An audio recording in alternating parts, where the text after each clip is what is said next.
Bonjour les amis turfistes, j'adore cette période car je vous fais des vidéos tout le temps, quasiment tous les jours. On enchaîne ce jeudi 9 novembre, de nouveau direction l'hippodrome de Paris-Vincennes, le Temple du Trot. Donc soyez abonnés, soyez alertés systématiquement dès que je poste une vidéo pour ne rien louper de toutes mes études, tous les papiers que je peux vous faire à travers ces vidéos. Un petit retour, en plus profitons de notre forme, même si les rapports sont pas toujours folichons, mais depuis début novembre on est à 80% de réussite dans les tiercés, avec un tiercé en ordre notamment, 60% des quartés ils sont dans notre poche. Par contre un seul quinté à l'image d'aujourd'hui où on a le 9 Epsander Frey, le deuxième Baudouin qui vient à l'issue d'une belle course, faut le reconnaître, il vient des derniers rangs, très bien finir, bien soutenir son effort sur les 600, 700, 800 derniers mètres. La déception elle est venue de Gannet Banville et à moindre mesure de Falco d'Avaroche. Les chevaux du premier échelon sont complètement absents, pas un seul. Faceful, Gaïa de Cagne, Fait Lucernès, Galon de Vire. C'est vrai qu'au deuxième échelon il était nettement meilleur, mais bon, il fallait trouver l'ordre pour éventuellement faire fructifier sa monnaie ce jour. Bon, moi je vous donne le tiercé quarté en 4 chevaux. On peut se contenter de ça, c'est déjà pas mal. C'est déjà pas mal. Alors, ce jeudi, là on redescend de plusieurs étages, on est à la cave là. Des chevaux entiers, des mâles et hongres de 5 ans uniquement qui n'ont pas gagné 76 000 euros. 14 au même échelon de départ sur le parcours de tenue des 2700 mètres de la grande piste de Vincennes. On va trouver un peu de tout, des chevaux qui ont fait une ou deux courses de rentrée, des chevaux qui viennent de gagner, des chevaux qui vont découvrir l'hippodrome, des chevaux qui n'ont pas des records sur des parcours de tenue folichon. Donc c'est vraiment la bouteille à l'encre, ça va être chacun les siens et préparez vos mouchoirs et préparez vos valises pour remplir de billets. Si vous avez demain l'ordre, vous allez pouvoir flamber tout l'hiver, à mon avis. On y va les amis? Alors déjà on va partir sur les fantômes. Toujours autant de régularité dans ces fantômes. J'ai 95 voire 100% de réussite avec ces chevaux que j'élimine. Ici le 7 hélas pour moi ne feront pas l'arrivée. Ensuite je vais partir avec quoi? Alors attention, là vous allez en prendre plein les yeux parce que là c'est pas les chevaux de tout le monde non plus. Moi je pars en tête avec le 9 Iris Intense, la drive de Franck Nivard avec qui il s'entend à merveille. Ils sont à 6 sur 8 dans les 5 premiers. Un record de 13,7 sur les 2700 mètres et plus de la grande piste où il a une stat de 6 sur 12 dans les 5 premiers. Là, il a fait 2 courses de rentrée après 7 mois d'absence. Il a été vraiment préservé pour le meeting. Sa dernière course, c'est pas si mal que ça, même s'il émaille son parcours de 2 fautes. Mais on a vu que lui, même s'il n'était pas dans les caméras entre guillemets, il finit très bien. C'est prometteur pour la suite. Il est cette fois-ci non plus seulement plaqué des antérieurs, mais il est également déféré des postérieurs. Et à Vincennes, quand il est dans cette configuration-là, il est à 5 sur 6. Le seul, pas doute, mais interrogation qu'on peut avoir, c'est est-ce qu'il a retrouvé son niveau qui lui avait permis de faire un fructueux meeting d'hiver en 2022-2023. Voilà, moi je tente gagnant Iris Intense. En dessous, on va prendre encore un risque. Alors Iris Intense, attention, on l'annonce malgré la div. Ah oui, à 6 contre 1. Bon, je pense qu'il y aura un peu plus. Le 6 Star d'Irak. Mathieu Abrivard pour Marion, c'est un tandem que l'on connaît. Là, c'est déjà beaucoup plus spéculatif. Le turf l'annonce à 26 contre 1, le numéro 6. Il vient de faire une rentrée après 3 mois d'absence. Il a eu 2 accessites en 3 courses sur les parcours de tenue de 2700 mètres de la grande piste en Vincennes avec un record de 13,4. C'est-à-dire que plus rapide encore son record que Iris Intense. Déféré des 4, il a 55% de réussite dans les 5 premiers. Son chrono, s'il a retrouvé ce niveau-là, l'autorise à émettre des ambitions, même pour la victoire, et avec la main de Mathieu Abrivard. Attention aux surprises. Ensuite, on enchaîne.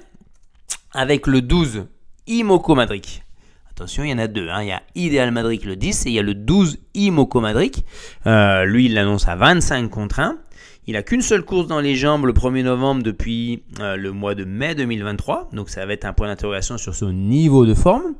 Au niveau de ce cheval de l'écurie Leblanc qui va être mené par Benjamin Rochard, avec qui il s'entend pas trop mal. Ils ont 3 sur 4 dans les 5 premiers. Ce numéro 12 à Vincennes, c'est 6 sur 12 avec un record de 13-2 également.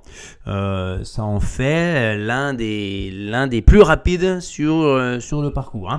Donc Imoko Madric pour une belle cote aussi. On enchaîne avec cette fois-ci le 13 Imano de Loup. On l'annonce à 16 contre 1. Le 13 Imano de Loup, c'est un cheval qui est hyper régulier, on peut rien lui reprocher. Dans sa carrière, il est 16 fois sur 24 dans les 5 premiers. Bon, il n'a pas un record extraordinaire sur les 2700 mètres grande piste à Vincennes et plus, il est à 14-2 seulement, ou il est à 2 sur 5 à Vincennes, grande piste. Par contre, déféré des 4, c'est 6 sur 8. Donc voilà, il a des atouts à faire valoir. C'est pour ça que je le retiens assez haut, il est bien engagé, il fait partie des plus riches quasiment. Donc on va le suivre, ce Imanolo de Loup, du clan de Lion. Ensuite, on enchaîne avec le numéro 3, Issoufou du Chêne. Il me plaît bien aussi celui-là. Issoufou du Chêne avec Pépé Ploquin. On l'annonce à 20 contre 1. Le numéro 3, c'est par contre à Vincennes, vous voyez, c'est plus un cheval placé. Il est assez régulier pour les places parce que il a une fois sur 8 seulement dans les 3 premiers à Vincennes. Par contre, 5 fois sur 8 dans les 5 premiers. Avec un record sur les parcours de tenue de 14.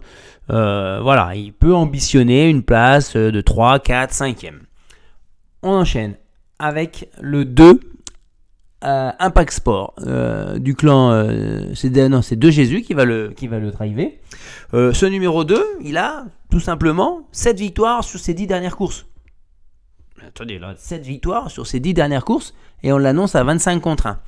Par contre, il découvre Vincennes. La corde à gauche, il y a 0 souci. Donc par contre l'incertitude c'est sa faculté à bien supporter la montée, on va dire. Son record sur les parcours de tenue en province est de 1,14,1. Il vient de battre il y a quelques courses Indien de Fontaine qui s'est illustré dans des meilleurs lots récemment à Vincennes, derrière Iris des Roseaux, Geekop Chenu, Inred. Déféré des 4, c'est pas trop mal, ça le transcende pas forcément, il est à 3 sur 8 dans les 5 premiers. Donc je me voyais bien le retenir et je ne me voyais pas ne pas le mettre dans mon pronostic. Ensuite, on enchaîne avec le 5 Hiroko Strike. Un peu plus de difficulté corde à gauche, 2 sur 8 simplement. Record de 14 à corde à droite, à Cabourg. Il a besoin de nous démontrer son aptitude à la grande piste de Vincennes sur un parcours corde à gauche. Par contre, il vient de bien terminer, bien courir. Il a fait l'objet d'un cheval repéré. Il sera pour la première fois déféré des 4 ou plaqué des intérieurs, déféré des postérieurs. Ça peut être un bon coup spéculatif également, même si là il l'annonce à 10 contre 1. Je ne suis pas sûr que ça soit si faible. On termine avec le 10, Ideal Madric, qui sera peut-être le favori de la course. Avec Alexandre Abrivard, il a gagné 2 de ses 3 dernières courses attelées. Maintenant, il découvre Vincennes. C'est 1 sur 5 sur les parcours corde à gauche. Certes, 14 sur 20 dans les 5 premiers déférés des 4. Et surtout, il n'a qu'un chrono de 15-1 sur les parcours de tenue. Donc, il faudra qu'il pulvérise ses records pour espérer figurer à l'arrivée de cette course-là. Le regret éventuel, ça peut être le 14, Illuminati, qui reste sur 2 victoires, mais qui est peu confirmé à Vincennes, avec un chrono pas très élogieux non plus, sur les parcours de tenue. Voilà. Mais bon, j'ai vraiment une confiance de 2 sur 5 là, sur ce pronostic-là, parce que beaucoup de choses sont possibles. J'ai écarté des chevaux peut-être qui sont des évidences pour vous. Il y a peut-être des chevaux parmi dans mon pronostic pour qui vous dites qu'est-ce qu'il fait là, lui il n'a rien à faire là. À vous de gérer. Moi, je vous ai donné mon impression. Je vous donne mon pronostic et après, c'est vous qui voyez ce qu'il faut faire. Donc le béton, on va mettre Iris Intense. C'est un bon coup spéculatif à la gagne, hein, franchement. Hein. Il mérite une pièce, mais à vous de le sentir. Hein. Ensuite, le copain, on va partir sur Imanolo de Loup, ce cheval très très régulier. Ensuite, le coquin du Quintet à Bellecote, on va partir sur Istar d'Erac. Hein. Et enfin, la déception éventuelle sur Ivorino Deschal, le Raffin, qui reste sur 4 disqualifications et 2 non placés sur ses dernières courses. Et même 6 disqualifications sur ses 9 dernières courses. Il va falloir qu'il soit sage, même Raffin le dit, hein, il dit que ce sera toute une question de sagesse. Et vous savez quoi? Qu'est-ce qui nous arrive? Dès demain jeudi, on se retrouvera pour un Quintet Plus, le Quintet Plus en nocturne à Vincennes. Donc abonnez-vous, un pouce bleu pour valoriser la chaîne, je compte sur vous.